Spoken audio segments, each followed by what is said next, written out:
Okay, apakah kita sudah habis fikir tentang falsafah hidup dan cara berfikir macam mana? Jadi Apek akan bincang tajuk ini. Bismillahirrahmanirrahim. Assalamualaikum.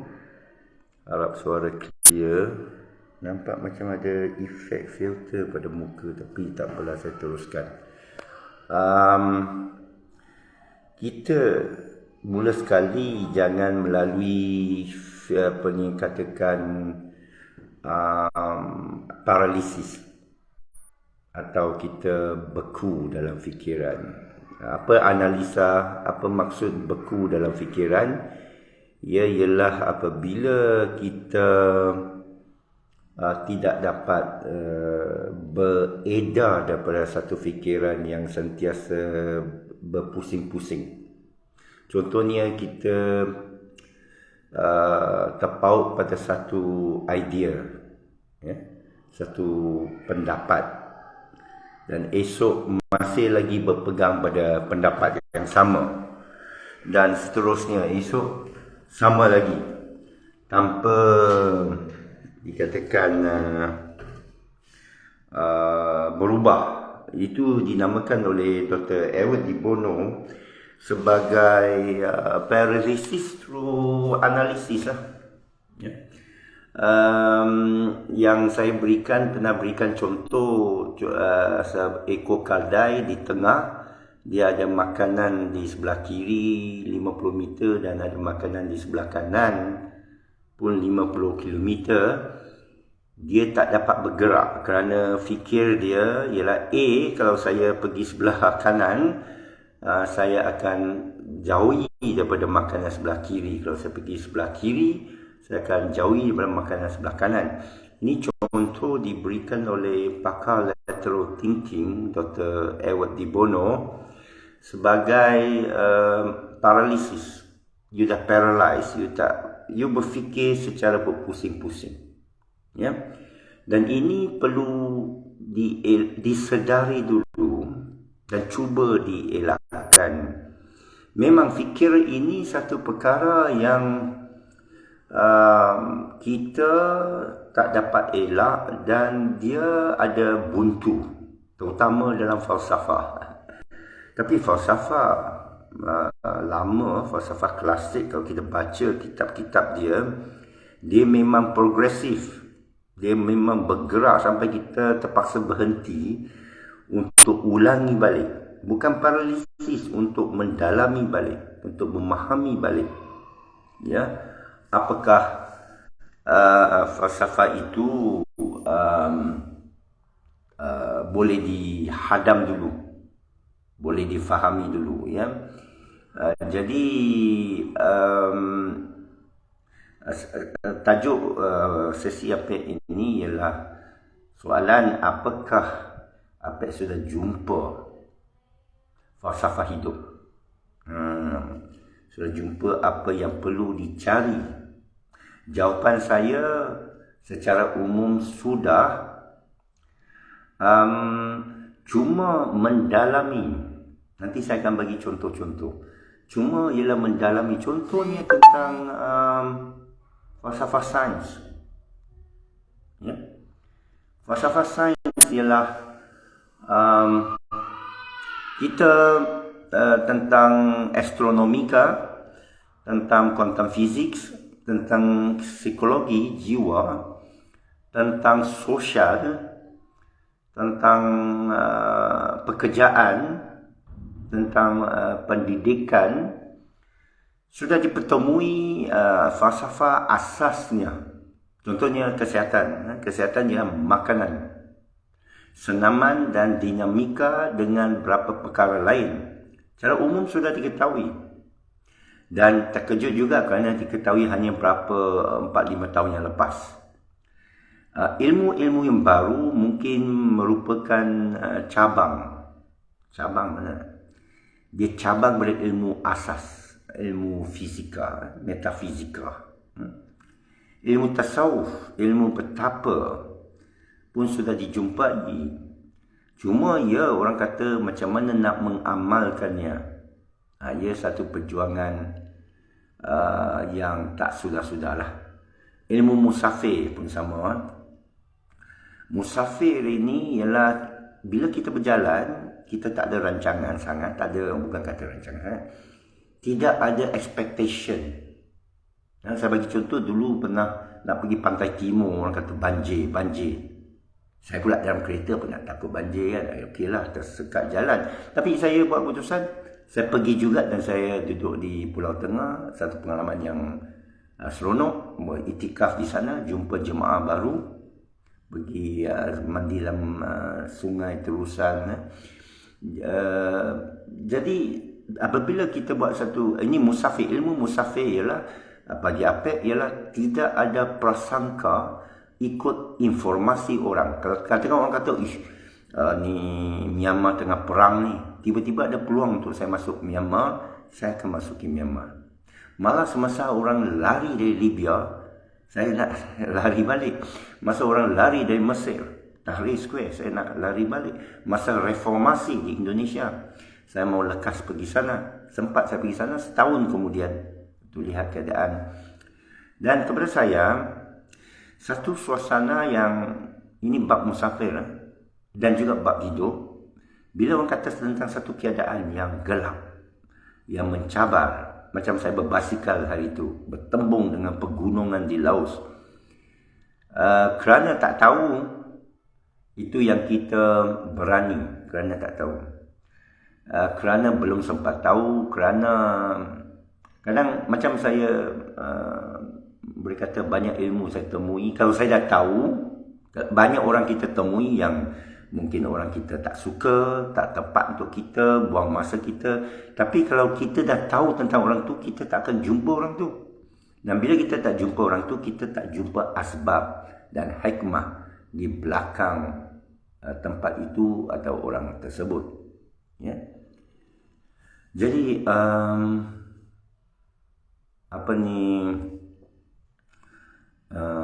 bagi juga setiap ilmu lain, contoh astronomika, saya dari dulu lagi dah tahu bahawa langit ini tidak ada dinding. Tentang bumi bulat ke apa, itu sudah kesudahan.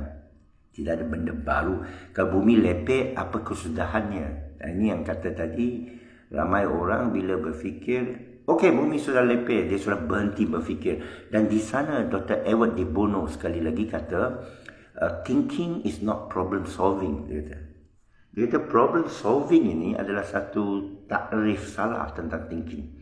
Because when you solve the problem, you stop thinking. Bila anda selesaikan satu masalah, anda pun berhenti berfikir. Ya. So dia kata dia lebih suka bukan problem solving, dia panggil situation analysis, atau dia panggil thinking as thinking, berfikir. Dan saya bila sampai ke Jerman misalnya, orang Jerman, jurutera Jerman bila dipanggil untuk membaiki landasan kereta api misalnya, walaupun sudah dibaiki, dia masih duduk di sana tengah berfikir bagaimana nak elak masalah itu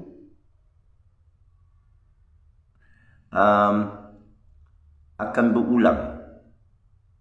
Dan kita buat satu gurau orang Jerman ialah saya tak mau waktu saya tengok bola sepak, minum bir, duduk depan TV, diganggu lagi panggilan landasan kereta api rosak. Faham tak? Ya. So jadi cara mereka berfikir ialah dengan orang kata tidak mau masalah itu berulang supaya dia boleh pergi berfikir benda-benda lain. Ya. Dia boleh pergi fikirkan perkara-perkara yang baru. Okay. So jadi apa cabaran berfikir ini sekali lagi ialah untuk kita dapat progresif, kita dapat maju dalam hidup kita, tidak kita jumut atau terduduk dalam satu satu keadaan yang tidak berubah. Okey? Gelombang kedua. Okey, nanti kita. Waalaikumsalam. Khairul Nizam Asma. Apa khabar? Jadi thinking dia kena progresif. Okey? Setiap hari menjadi cabaran berapek untuk memeriksa balik fikiran lama, jangan puas hati dan sentiasa bertambah kerana falsafah tak berakhir. Kalau kita tak sempat khatam falsafah. Quran kita boleh khatam. Tapi falsafah tidak. Lautan ilmu Allah tidak. Dan inilah malapetaka umat. Kerana cara mereka hidup seolahnya mereka dah selesai. Dia kata selesai. Itu sebab saya tak setuju dengan mempelajari sifat 20 daripada mempelajari tauhid dari sifat 20. Walaupun saya pelajari sifat 20. Saya lulus sifat 20. Saya tahu sifat 20. Ya. Dan saya faham falsafah sifat 20. Kenapa belajar sifat 20? Tapi saya lebih suka mengajar anak, mengajar budak, mengenal sifat Allah melalui ayat Quran tanpa memberitahu dia itu sifat Allah. Kerana ayat itu jelas. Biar ayat baik, biar alamal Quran, biar Allah itu yang mengajar. Malam ya'lam. Kerana Allah bila sebut innahu kana tawwaba, innahu alimu kabir, inna ghafurur rahim, bila sesungguhnya Allah begitu menyayangi, merahmati alam. Bila budak itu tahu maksudnya, di sanalah dia tahu sifat Allah secara benar, bukan melalui bukan kata itu label sifat, mengkategorikan ilmu. Melabelkan satu ilmu kepada saya boleh jadi dinding. Oh, itu ilmu fizik. Oh, itu ilmu biologi. Oh, itu ilmu alam. Profesor Ismail Faruqi pernah tanya, there's no such thing, pernah menyatakan, there's no such thing as Islamic affairs, hal ehwal Islam. Betul juga, kerana dia kata segala sejarah manusia adalah hal ehwal Islam. Okay? So,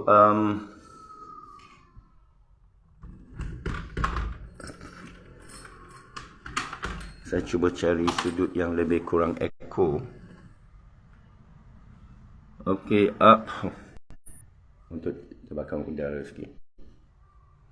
So, semua dikata seluruh sejarah Adam adalah sejarah manusia adalah sejarah Adam.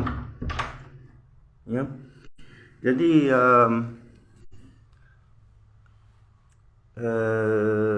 itu seorang yang berfikir, seorang profesor yang berfikir. Tetapi ya, saya faham bila kita pelajari ilmu, kita mengkategorikan, tapi kita kena beritahu anak murid, kena beritahu pelajar, tujuan kategorikan itu generalisasi. Oh, ini kaum, ini satu bangsa, ya. Ini bahasa Cina. Ini isu Universiti Cina UEC ni. Jadi di sana ada, saya namakan kekurangan dalam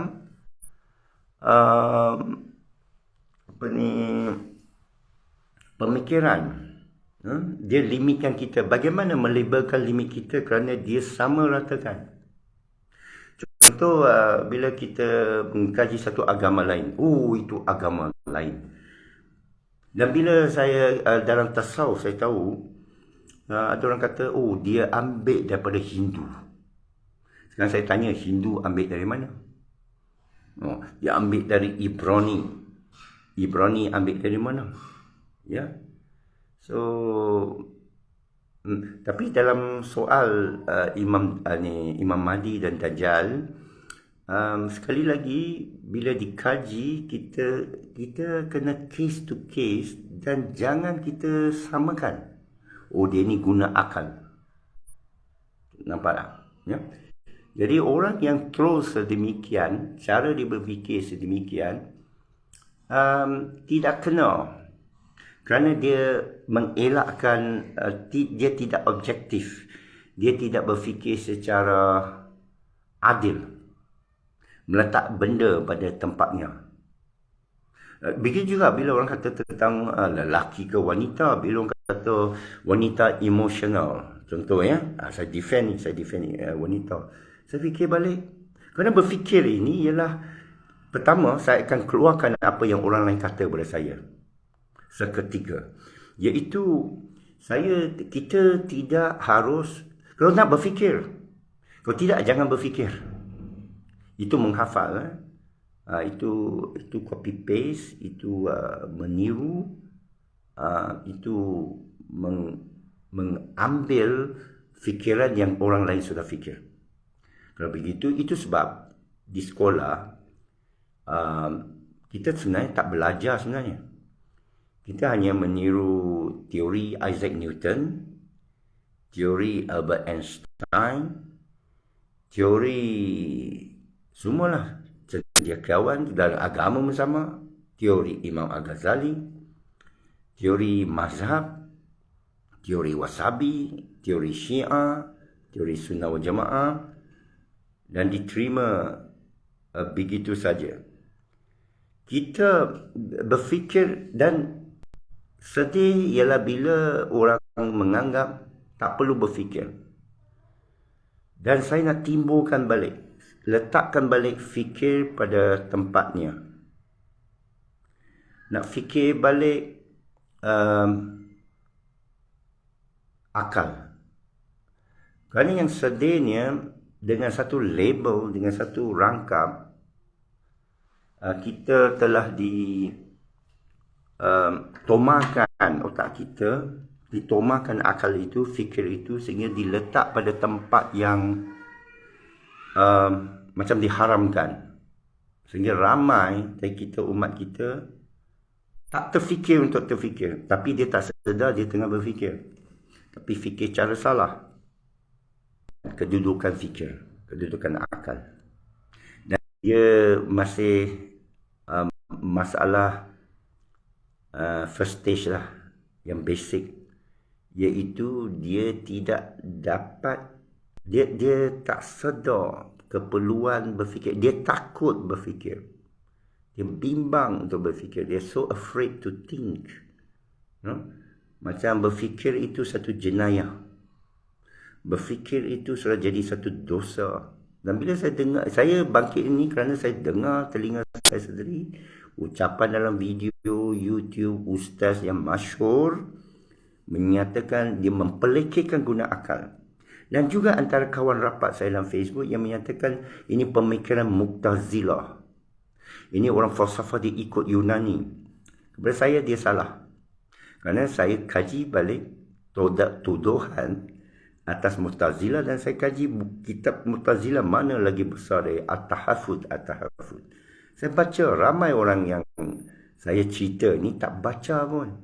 Saya percaya tak ada seorang pun daripada anda, adik kakak, tuan, pergi baca apa yang saya sentiasa cerita.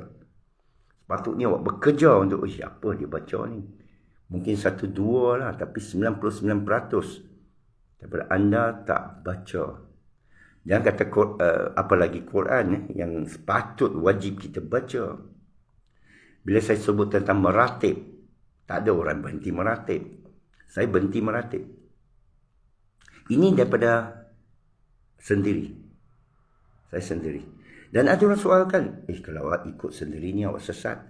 Jadi saya berhujah balik, dulu saya memeluk Islam tu saya sendiri ke ada guru? Tak ada guru.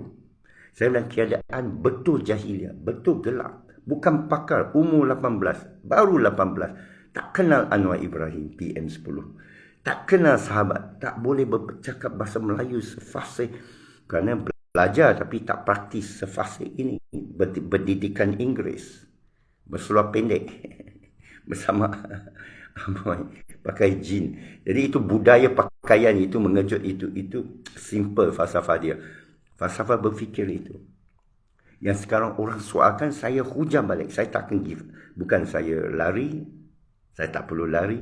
Kebenaran itu benar. Putih itu putih.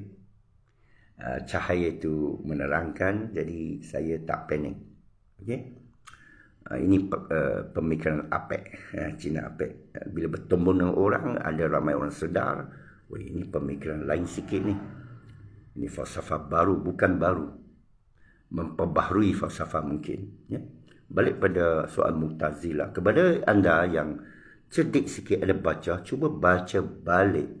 Bukan tuduhan imam-imam lain terhadap Mu'tazilah. Dan saya percaya bukan imam lain yang tuduh. Bukan Imam Syafi'i, bukan Imam Ghazali. Murid-murid mereka. Sama macam agama Buddha.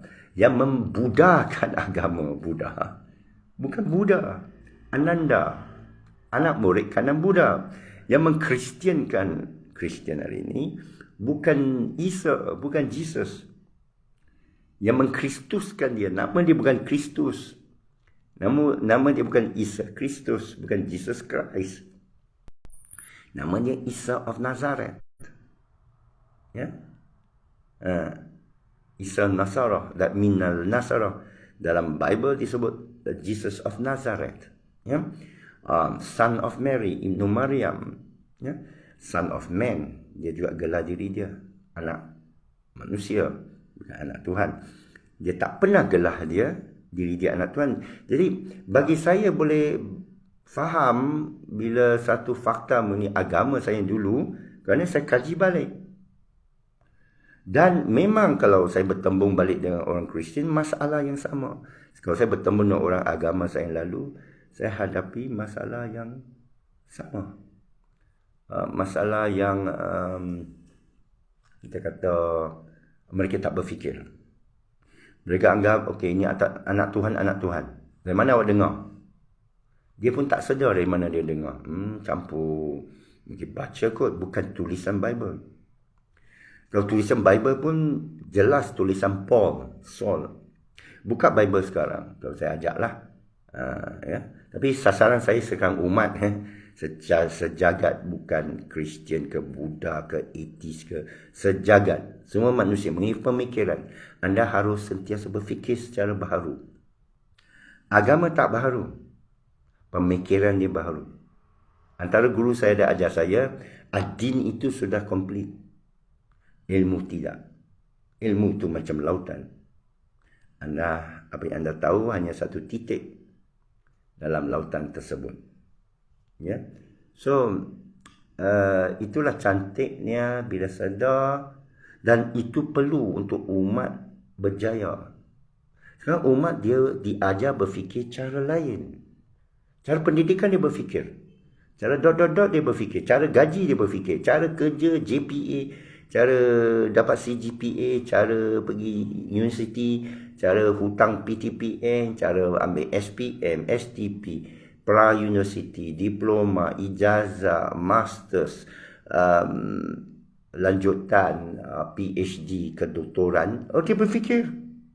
Mustahil kalau dia tak berfikir dia boleh dapat PhD. Atau pilih satu kerjaya, atau berkahwin. Dia ada jodoh di tangan Tuhan. Dia banyak berfikir.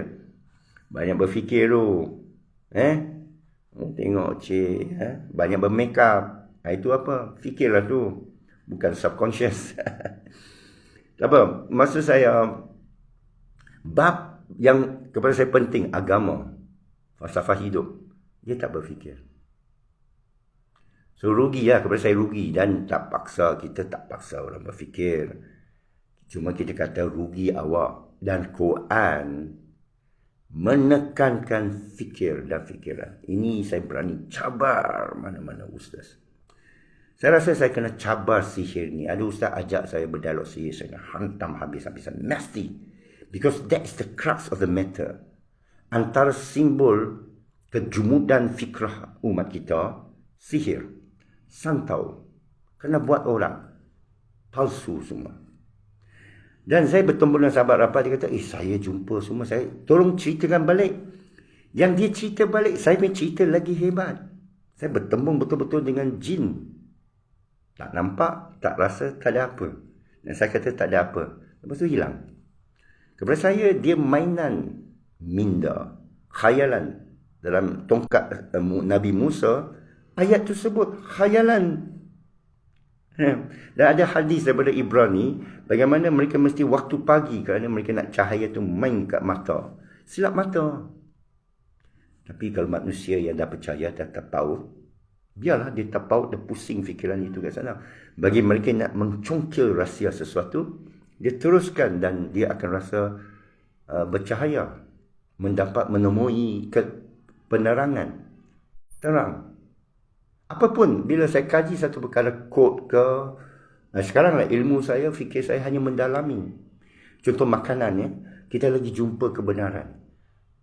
Sedihlah Nyonya Nguyen yang saya dia duduk bawah saya, duduk sebelah bilik sebelah.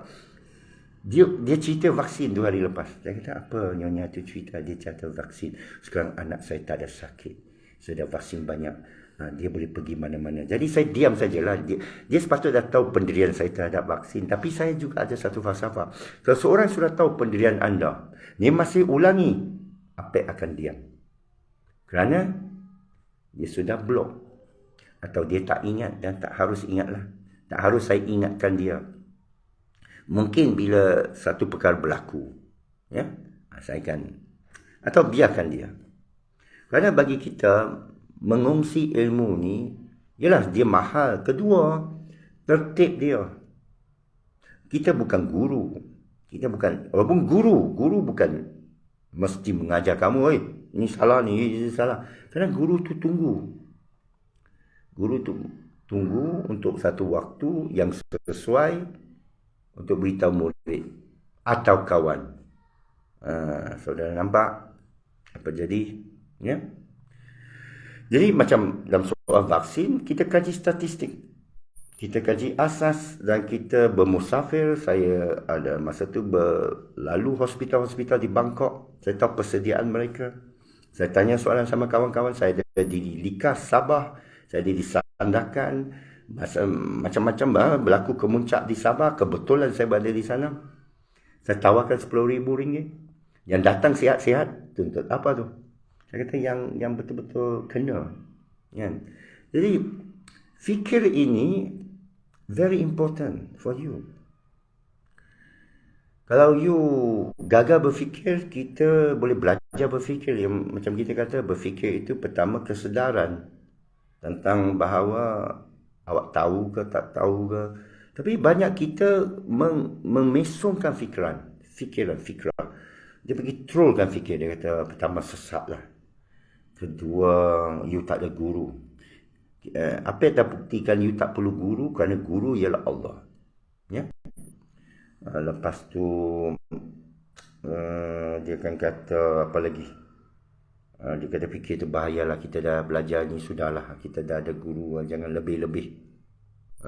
Itu sebab saya amat senang sekali dengan rebuttal oleh Ibn Rushd, Averroes, terhadap Imam Ghazali dalam Tahafud. Dia sebut falsafah bukan untuk semua orang. Jadi apa selalu guna. Thinking is not for everybody. Fikir bukan untuk semua orang. Ilmu tinggi bukan untuk semua orang. Memang ada orang biasa-biasalah, okeylah, no problem. Ya? Jadi troll ini dia tak puas hati, dia nak emotional, dia bukan nak berfikir, dia bukan nak berhujah, dia bankrupt hujah. Dia cari hujah saja nak hentamlah untuk cuba menghentikan usaha seorang akong. Ya? Nak cuba membangkitkan umat, kesedaran, kegemilangan umat ialah fikir, ialah ilmu. Kegemilangan Ibn Sina ialah, you tahu tak Ibn Sina Syiah, disyaki Syiah, kalau ibu bapa dia Syiah, minum arak. Ya, saya examine semua ucapan dia, ucapan orang lain, dan saya tengok reaksi daripada pendapat lain, dan saya berpendapat mereka tinggalkan Ibn Sina, mereka biarkan Ibn Sina, tak ganggu Ibn Sina, kerana Ibn Sina terlalu masyhur dalam dia bapa perubatan moden. Avicenna, sampai ada hospital Avicenna, Institut Ibn Sina, Institut Ibn Rushd tak ada. Padahal dia ahli falsafah teragung Islam. Ahli tasawuf teragung itu yang kata Ibn Arabi itu, sebenarnya saya setuju hanya satu bab. Ya. Imam Syafi'i pun hanya 1-2 bab. Ya. Jadi banyak sangat luggage, banyak sangat bagasi.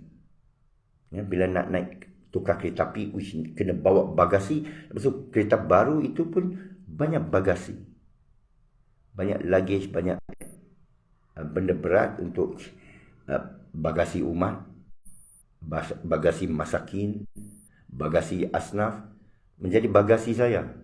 Saya pun terpaksa berdepan dengan dia. So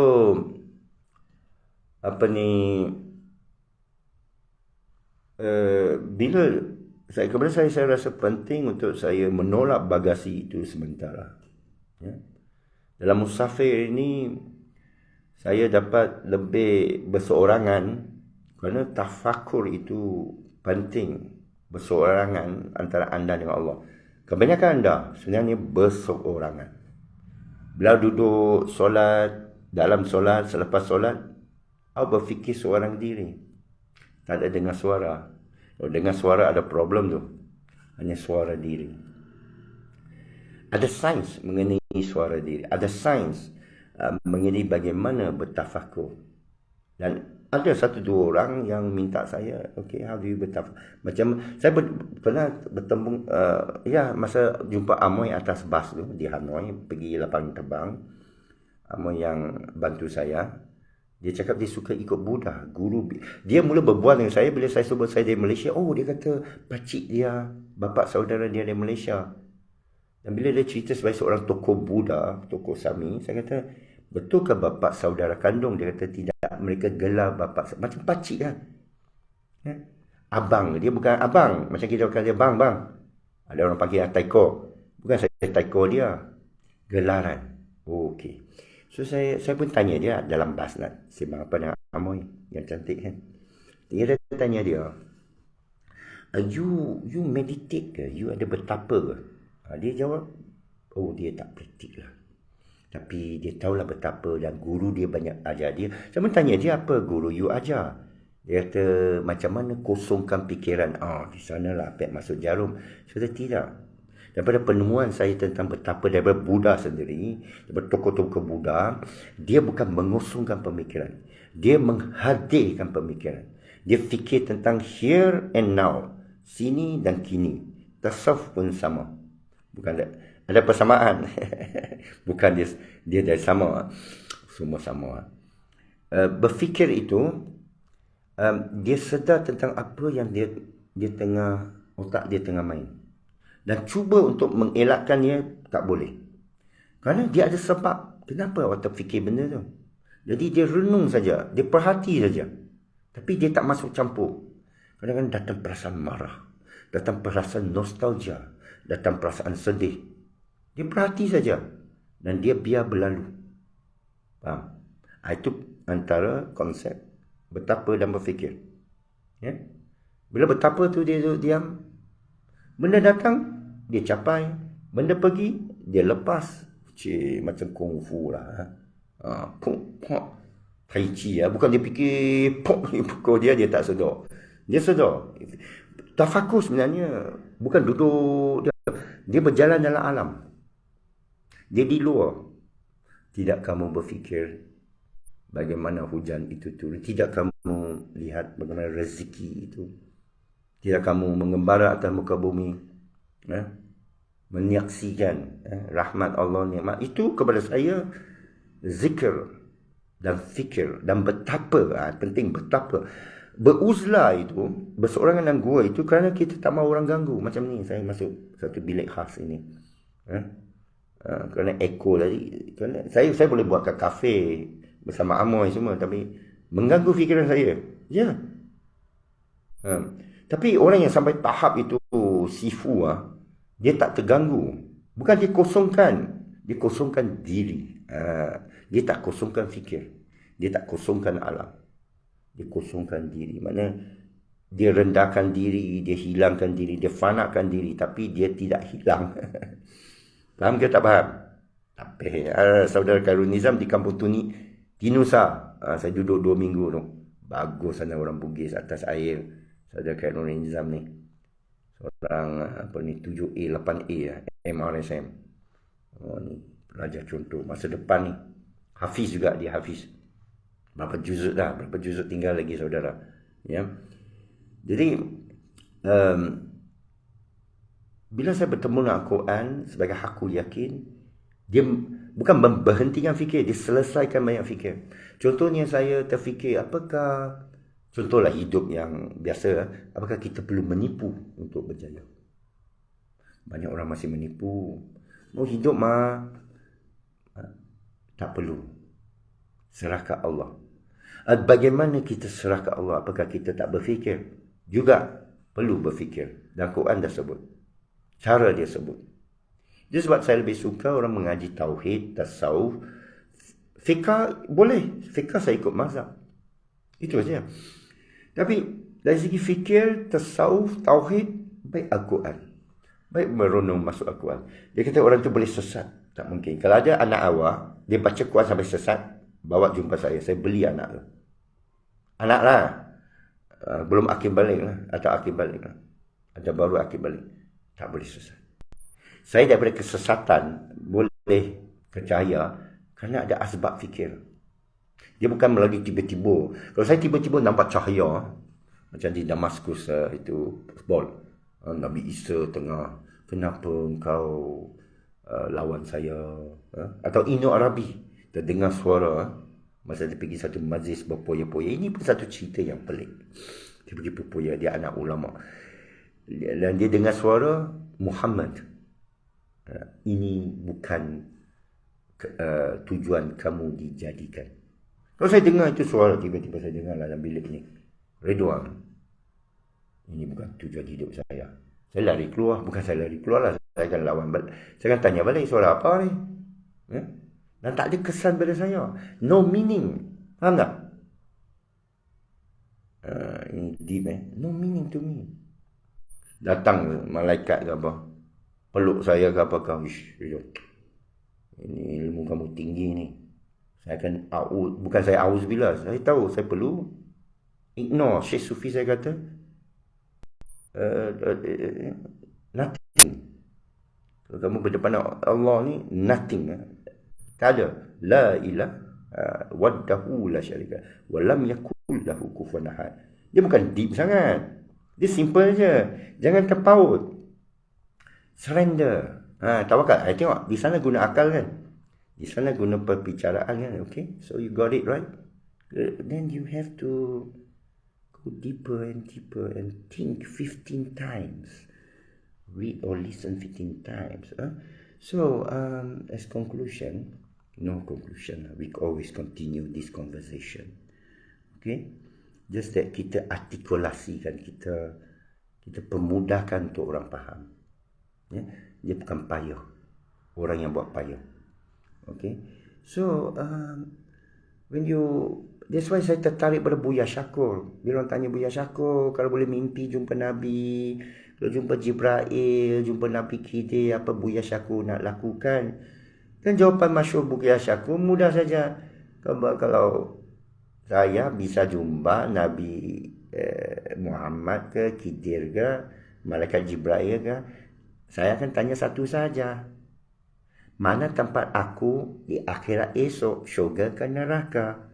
Halas. Boleh Buya Syakur, boleh tengok video dia ucap. Itu yang saya nak pergi Indramayu.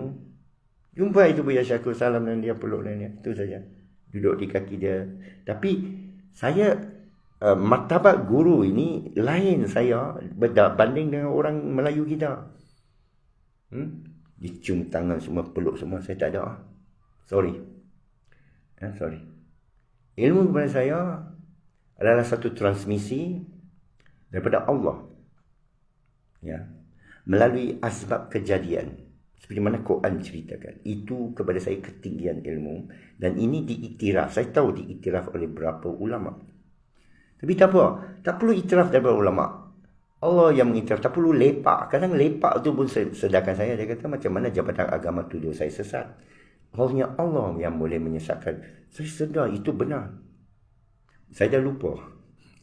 Bila Jakim boleh menghalalkan dan mengharamkan. Ada, ini satu bab lah. Ini fikah, tak payah saya masuk lah. Kita troll ini. Macam memakan. Ulama kias, kalau tak ada benda makan, kamu darurat nak mati, nampak itu babi lalu, itu hari, 2 hari lepas, itu babi lalu relax aja depan saya. Saya nak ke Buluran. Kau jomak babi tu kan.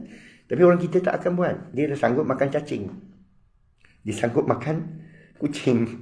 Dia pada sentuh anjing misalnya. Itu saya dah sebut sebagai adat. Adat menyelubungi kita. Adat menutup, menghijab kita dari kebenaran. Sedih tau.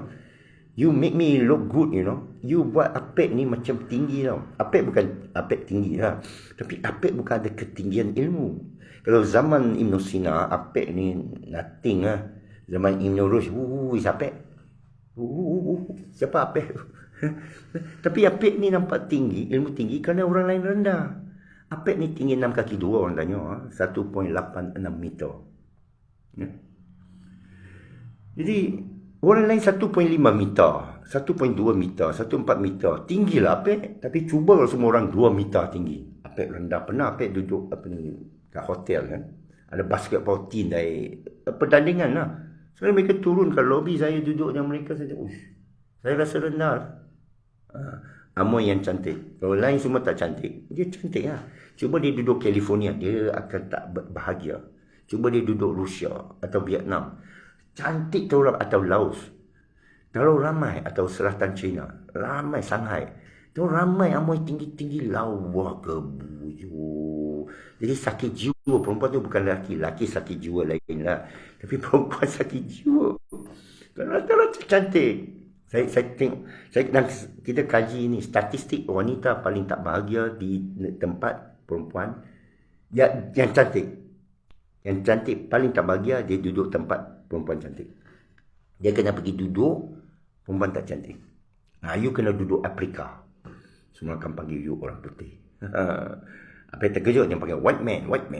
Okey lah, aku white man lah. I'm not white lah. You white man, ya, dia gelap macam ni, dia gelap. Ya. Contrast, right? So, in conclusion, bagi mereka, sila komen, cara bukan troll, kalau masih muskil tentang fikir. Tapi sebaik-baiknya awak examine balik kitab-kitab anda. Examine balik, berdialog balik guru-guru anda. Atau kawan. Kalau tak ada kawan, baca buku, fikir balik. Tapi ada yang kita malas, apa nak buat. Ya, saya jumpa ramai. Vietnam susah mau jumpa orang malas, dia pun tak mau jumpa awak pasal dia bukan malas. Ya. Ini tengah bisnes ni, ini tuan rumah sini bisnes besar. Ya. Okeylah, sekian saja. Saya akan live dari masa-masa saya masih di Vietnam. Alhamdulillah, negara ketiga yang saya boleh pergi tanpa cocok.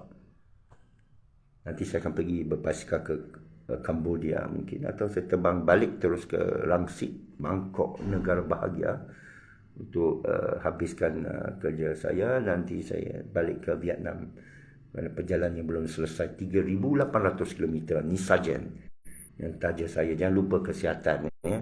Banyak orang laporkan kebaikan, bukan saya pemberita pun, saya tak suka pemberita. Saya nak awak cuba sendiri, ya. Ni saja satu botol, saya bagi free postage. Sebotol kecil 59, sebotol besar yang lagi untung lah 139, postage free. You boleh WhatsApp mana-mana nombor Nisajen atau Profesor Mus dan hashtag Haji Apek. Nanti itu admin Cik Izan akan tanya. Dengan ada Apek, dia akan bagi terus free postage. Kalau dia dipotong daripada saya punya lah. Okey, sekian saja. Kalau ada apa ni, saudara Nizam, macam mana kontak? Biasa kontak. Apek sibuk lah orang dunia ni nak beruzlah. Tapi kalau ada soalan yang interesting, I will entertain. Kalau saya tak jawab, mungkin saya masih terfikir lagi. Okay? Sekian. Assalamualaikum warahmatullahi wabarakatuh.